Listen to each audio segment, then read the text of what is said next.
Good evening प्यारे बच्चों। आज हम डिस्कस करने वाले हैं 9th क्लास का एक टॉपिक, और टॉपिक का नाम क्या है?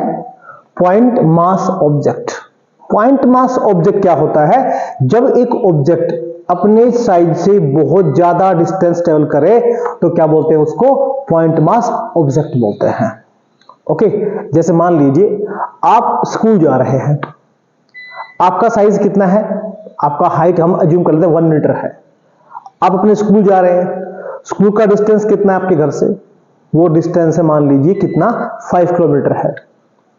5 किलोमीटर मीन्स आपका साइज कितना है? 1 मीटर है। और आप कहां जा रहे हैं? स्कूल जा रहे हैं। और आपका जो घर है वहां से जो स्कूल का डिस्टेंस है वो कितना है? 5 किलोमीटर। 5 kilometre means 5000 metre. अब आपने जो डिस्टेंस ट्रेवल किया, आपका साइज ये है और आपने डिस्टेंस कितना ट्रेवल किया है? 5000। ये वेरी लार्ज है। तो इस सिचुएशन में हम आपको क्या बोल सकते हैं कि आप क्या है? पॉइंट मास ऑब्जेक्ट हैं। ओके, अब देखिए अर्थ क्या है? बहुत ही बड़ी है ना? अर्थ काफी बड़ी है, लेकिन अर्थ भी क्या बन सकती है? पॉइंट मास ऑब्जेक्ट बन सकती है। कब बन सकती है? जब ये रिवॉल्व करे। ये हो गया सन, और जब अर्थ रिवॉल्व करती है किसके अराउंड? अराउंड दी सन, तो भी हम अर्थ को क्या बोल सकते हैं? इस सिचुएशन में हम अर्थ को क्या बोलेंगे कि अर्थ क्या बन गई है? पॉइंट मास ऑब्जेक्ट बन गई है। तो डेफिनेशन क्या बनाए यहां से हम पॉइंट मास ऑब्जेक्ट का? तो डेफिनेशन क्या बनेगा? If an object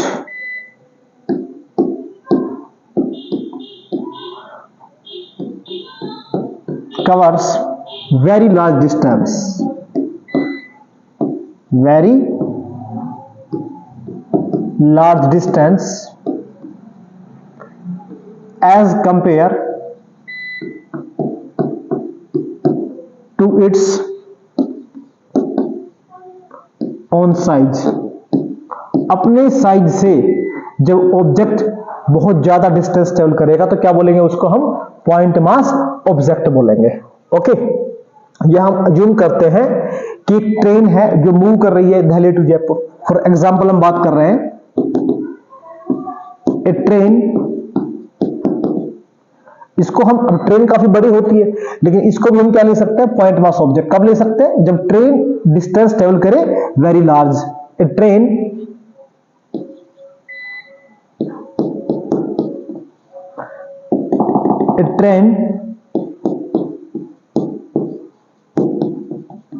travelling from,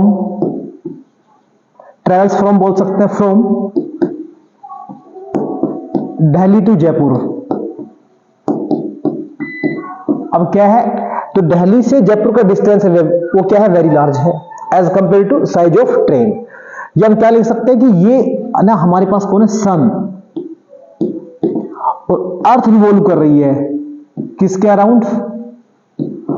around the सन। तो ये डिस्टेंस क्या है? वेरी लार्ज है as compare to size of earth. Earth को ले सकते हैं हम,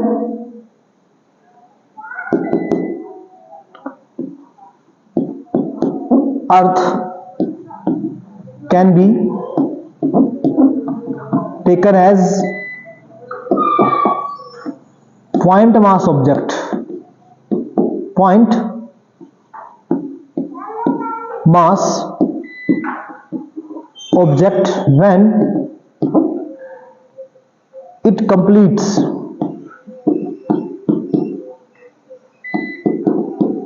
revolution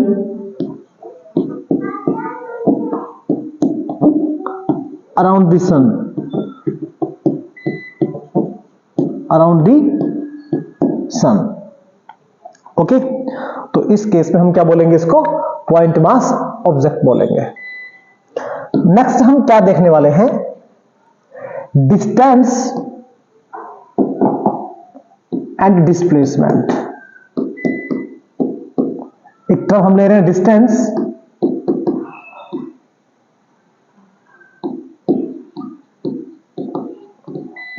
और दूसरा टर्म हम क्या ले रहे हैं? डिस्प्लेसमेंट ले रहे हैं। देखिए डिस्टेंस क्या है? डिस्टेंस है actual path. Okay, it is the actual path followed by an object। क्या मतलब है इसका? सपोज ये आपका ना हाउस है और ये आपका क्या है? स्कूल है। अब जब घर से आप स्कूल जा रहे होते हैं तो रास्ता शायद सीधा तो नहीं होगा, कुछ इस तरीके से होगा, लाइक दिस। तो एक्चुअल पाथ आपका ये है, आप इस तरीके से मूव कर रहे हैं। तो यहां से और ये जो पाथ का जो लेंथ है, इसको हम क्या बोलने वाले हैं? डिस्टेंस बोलने वाले हैं। ओके, अभी मान लीजिए आपको हेलीकॉप्टर दे दिया जाए, तो अब कैसे मूव करेंगे आप? क्या अभी भी ऐसे मूव करेंगे? अगर आपको हेलीकॉप्टर दे रखा है तो आप कैसे मूव करेंगे? स्ट्रेट मूव करेंगे, यस और नो? आप बिल्कुल सीधे जाएंगे। तो ये क्या हुआ? शॉर्टेस्ट पाथ हुआ। क्या हुआ? ये shortest path. It is the shortest path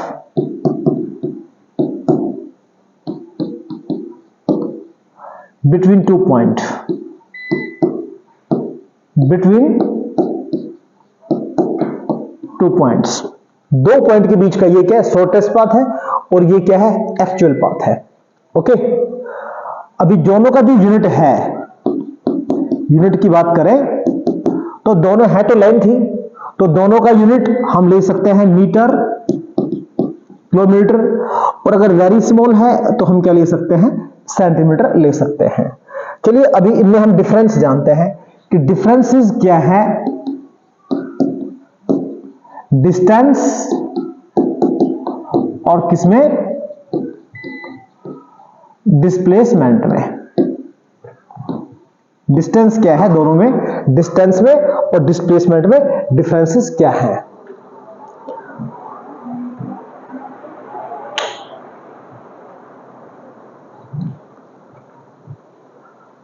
तो डिस्टेंस की बात करें तो डिस्टेंस क्या है? यह है एक्चुअल पाथ। क्या है ये? अभी हमने पढ़ा था, ये actual path travel by an object.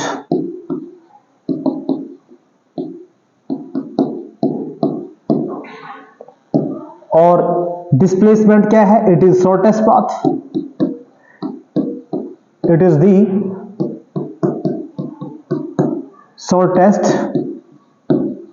path travel by an object, travel by an object। Distance कैसा हो सकता है? ये होगा ऑलवेज पॉजिटिव। ऑलवेज कैसा होगा? Positive. Displacement it can be positive, negative and can be zero। देखिए अभी हमने यहां से चलना शुरू किया है और हम मूव कर रहे हैं 1 metre, 2 metre, 3 metre, 4 metre, 5 metre. तो कंटिन्यूअसली ये जो पाथ का लेंथ है वो क्या हो रहा है? इंक्रीज हो रहा है। ओके, तो ये ऑलवेज कैसा आएगा? पॉजिटिव आएगा। ये पॉजिटिव कब आएगा? नेगेटिव कब आएगा? जीरो कब आएगा? आपने यहां से चलना शुरू किया है, इनिशियल पॉइंट है, अब यहां जाना चाह रहे हैं, ये आपका फाइनल पॉइंट है। अगर आप चल के वापस उसी पॉइंट पे आ गए तो आपका डिस्प्लेसमेंट कितना हो गया? जीरो हो गया। ओके, क्योंकि आपका इनिशियल और फाइनल पॉइंट क्या हो गया? सेम हो गया।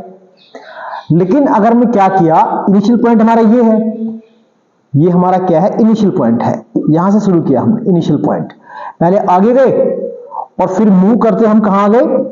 पीछे आ गए। तो इनिशियल पॉइंट के कहां आ गए हम? पीछे आ गए हम। तो इस केस में हमारा क्या बन जाएगा? वो नेगेटिव बन जाएगा। ओके, अभी हम कहां जा रहे थे? राइट साइड में जा रहे थे, लेकिन फाइनली हम कहां गए? इस पॉइंट के लेफ्ट में आ गए। तो इस केस में ये क्या बन जाएगा? नेगेटिव बन जाएगा। पॉजिटिव कब होगा? जब कंटिन्यू हम एक फॉरवर्ड डायरेक्शन में चलते रहे तो पॉजिटिव रहेगा। ओके, तो जो डिस्प्लेसमेंट है वो पॉजिटिव, नेगेटिव और जीरो हो सकता है, तीनों हो सकते हैं। डिस्टेंस ऑलवेज कैसा रहेगा? पॉजिटिव रहेगा। ये ऑलवेज रहेगा पॉजिटिव। ऐसे ही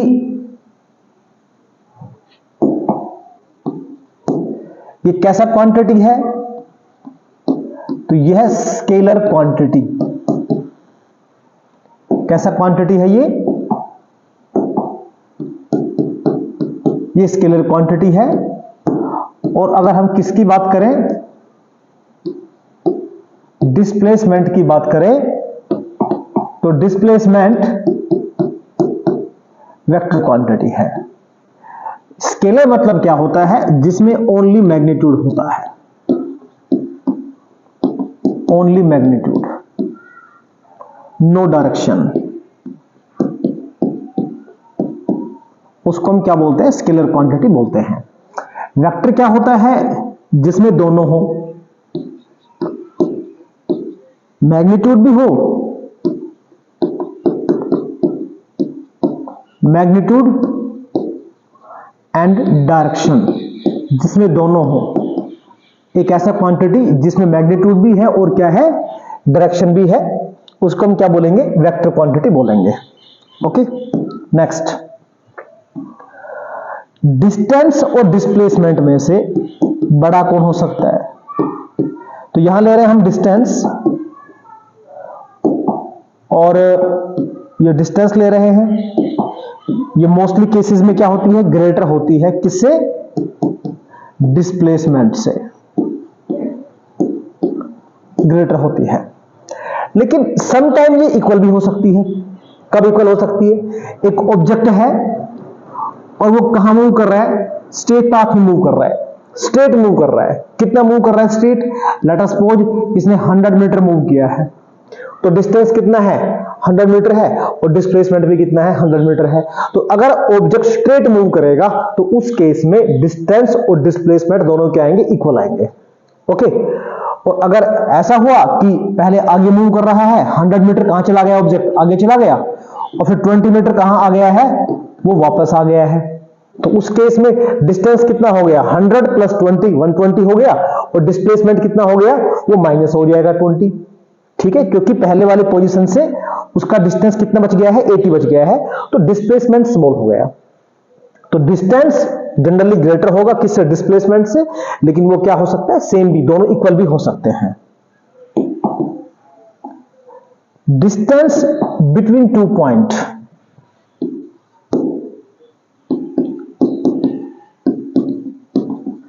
distance between 2 point, between 2 point may be multiple। दो पॉइंट के बीच में डिस्टेंस बहुत सारे हो सकते हैं। जैसे अभी ये इनिशियल पॉइंट है हमारा, ये फाइनल पॉइंट है। इस तरीके से मूव कर सकते हैं, ऐसे मूव कर सकते हैं, ऐसे मूव कर सकते हैं, लाइक दिस। हम कैसे भी मूव कर सकते हैं। ओके, तो दो पॉइंट के बीच में जो डिस्टेंस है वो कितने भी हो सकते हैं, मल्टीपल हो सकते हैं। लेकिन जो डिस्प्लेसमेंट है वो कैसा होगा? Single displacement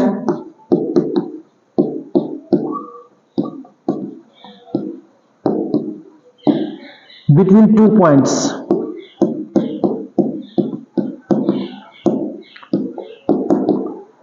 will be single,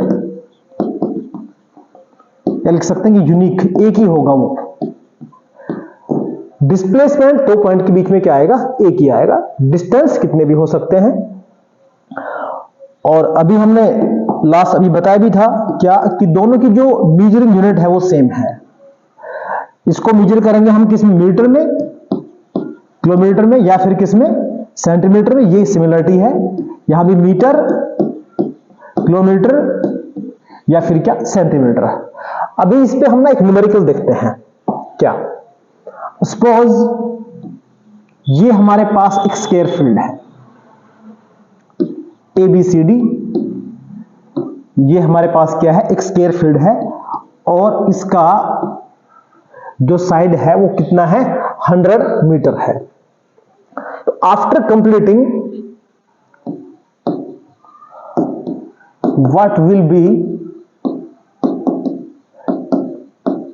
distance and displacement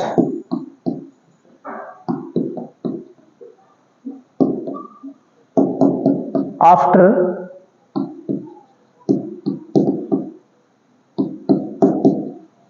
completing 2.5 round. 2.5 round के बाद डिस्टेंस और डिस्प्लेसमेंट कितना होगा? क्या है ये स्केयर फील्ड है। ओके, ये ना एक स्केयर फील्ड है जिसके चारों साइड क्या है, इक्वल है, 100 मीटर है। तो हम पहले ना बात डिस्टेंस की करते हैं। अब डिस्टेंस कितना होगा? अभी डिस्टेंस क्या बताया था कि ये क्या है, एक्चुअल पाथ है। ये क्या है, एक्चुअल पाथ है। एक्चुअली आपने कितना मूव किया, तो मान लीजिए हमारा जो स्टार्टिंग पॉइंट है वो ए है, तो फर्स्ट राउंड कितने का हो गया, 100 100 100 100 100 100 400 हो गया। सेकेंड राउंड फिर से कितना हो गया, 400 हो गया। और थर्ड राउंड कितना आ रहा है, वो हाफ आ रहा है ना। तो ये कितना हो गया, 400 प्लस 400। तो डिस्टेंस की अगर हम बात करें, डिस्टेंस की बात करें तो 2 राउंड कंप्लीट किए हैं, तो 400 इंटू 2 प्लस, और जो थर्ड राउंड है वो हाफ है। ओके, थर्ड राउंड कितना है, हाफ। तो डिस्टेंस कितना हो गया है, 200 मीटर हो गया है। तो हमारे पास जो डिस्टेंस है वो कितना आ गया है, 1000 मीटर आ गया है। डायरेक्टली भी हम ऐसा कर सकते हैं, और हम ऐसा भी कर सकते हैं कि डायरेक्टली जो 1 राउंड का डिस्टेंस है, 1 राउंड का डिस्टेंस कितना है, 400 है, उसको डायरेक्टली हम इससे मल्टीप्लाई कर सकते हैं। तो ये हमारे पास कितना हो जाएगा, 5/2 ओके मीटर। तो यहां से कैंसिल हुआ और ये कितना आया, 200। तो डिस्टेंस हमारे पास अभी कितनी आ गई है, 1000 मीटर आ गई है। अभी इसी सीरीज में हम इसका डिस्प्लेसमेंट और कैलकुलेट करते हैं कि डिस्प्लेसमेंट कितना होगा। तो ये स्केयर फील्ड है और इसका साइड अभी हम देख रहे थे कि कितना है, इसका साइड 100 मीटर है। आफ्टर कंप्लीटिंग 2.5 राउंड, 2.5 राउंड इसने क्या किया है, कंप्लीट किया है। तो इसका फाइनल पोजीशन क्या होगा? इसने स्टार्ट तो कहां से किया है, हमने अज्यूम किया है कि इसने जो स्टार्ट किया है वो ए से स्टार्ट किया है। ये इसका ना इनिशियल पॉइंट है, ये इसका है इनिशियल पॉइंट। ओके, तो 2.5 राउंड के बाद जहां से चला है ये फर्स्ट राउंड, ये क्या हो गया, सेकेंड राउंड, और जो थर्ड राउंड है वो हाफ है। तो कहां रुकेगा वो रुकेगा सी पे रुकेगा। तो सी के लिए ये हो गया शॉर्टेस्ट, ये क्या हो गया है, ये हो गया है शॉर्टेस्ट पाथ, मींस डिस्प्लेसमेंट ये बनेगा। तो ये टर्म हमारे पास क्या आ गई है, डिस्प्लेसमेंट आ गई है। तो डिस्प्लेसमेंट कैसे कैलकुलेट करें, हम अप्लाई कर देंगे पाइथागोरस थ्योरम। ओके, तो क्या करें उसके अकॉर्डिंग, जब हम डिस्प्लेसमेंट कैलकुलेट करेंगे तो डिस्प्लेसमेंट हमारे पास क्या आएगा, AC square is equal to this AD square plus DC square. तो कितना बनने वाला है, अभी यहां से हम AC स्क्वायर फाइंड करेंगे, तो ये आ गया है 100 का स्क्वायर प्लस 100 स्क्वायर, तो ये हो गया 10,000, और ये कितना हो गया है 10,000, फिर से कितना हो गया, ये टोटल हो गया है ये 20,000 हो गया है। या सिंपली हम ऐसा कर सकते हैं, यहां से क्या करें, स्क्वायर यहां से रिमूव कर लेते हैं हम, और स्क्वायर को जब यहां से रिमूव करेंगे तो इस पे क्या लगने वाला है, रूट लगने वाला है। ठीक है, तो 100 का स्क्वायर कॉमन आ गया है, तो अंदर क्या बच गया है, यहां भी 1 और यहां भी क्या बच गया है 1। तो AC हमारे पास कितना आ गया है 100, 1 प्लस 1 कितना हो गया, √2 मीटर। ओके, ये सब किस में चल रहा है, ये चल रहा है मीटर में। चाहे तो यहां √2 की वैल्यू पुट कर सकते हैं, 100 और √2 का वैल्यू है 1.414 मीटर। तो इसको हम यहां क्या कर सकते हैं, मल्टीप्लाई कर सकते हैं। तो जो हमारे पास डिस्प्लेसमेंट है, डिस्प्लेसमेंट है वो कितना आ गया है,